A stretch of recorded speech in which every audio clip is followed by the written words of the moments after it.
Well, for those of us that do go there, when we got rid of the incinerator, we could actually add air conditioning and heat this winter. That's how bad it is there. All of you have been briefed individually, I'm sure, by our staff that there are physical conditions in there, environmental conditions in there. Yes. And maybe some may not really understand what an active animal community we have and the love of the animals. But we also have employees that work there and volunteers, hundreds of volunteers.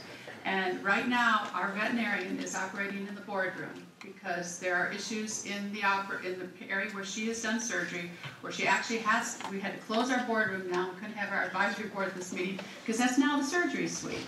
So to say that we don't need a shelter, all of us agree we need a shelter, it's the money. We have the opportunity now, either that or we just go take a loan out and then pay it back later somehow. And that's how I think Vanessa wants to do it. I don't. I want to use the MST. I want to use this infrastructure sales tax. And I think you have a lot of support from the community commissioners. The details are all later. I agree with Steve. This is all about, everybody's kind of you're getting a library out east. We're figuring out a way to fund it. The pool, we got an additional $2 million. Now we're up to $5 million. We didn't have it a few months ago. Now all of a sudden we have it. We're getting the pickleball, we're getting the animal services, and we're getting some other things. But I do like the idea about the percentage. And if it's legal, is it lawfully legal, Mickey, that we do it this way? Yes. Okay, and I saw Kathy that's the less you'll ever hear her say.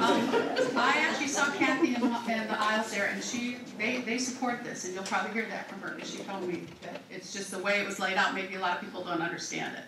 So I please beg the commissioners and ask commissioners respectfully to approve whatever's been recommended today and move forward with this and get moving. We're all going to look at the details. We'll all micromanage what we want to see and where later, but we've got to get the funding in place. So I know these people, and yes, I have talked to these people.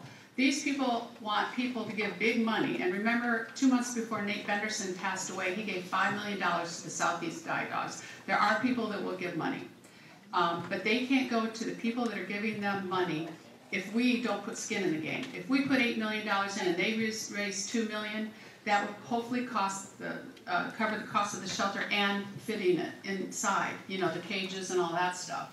It's not going to be cheap. And even hopefully they can raise more, and they'll tell you their history later. So anyway, I agree with Steve. This is just a budget thing today. And that's it.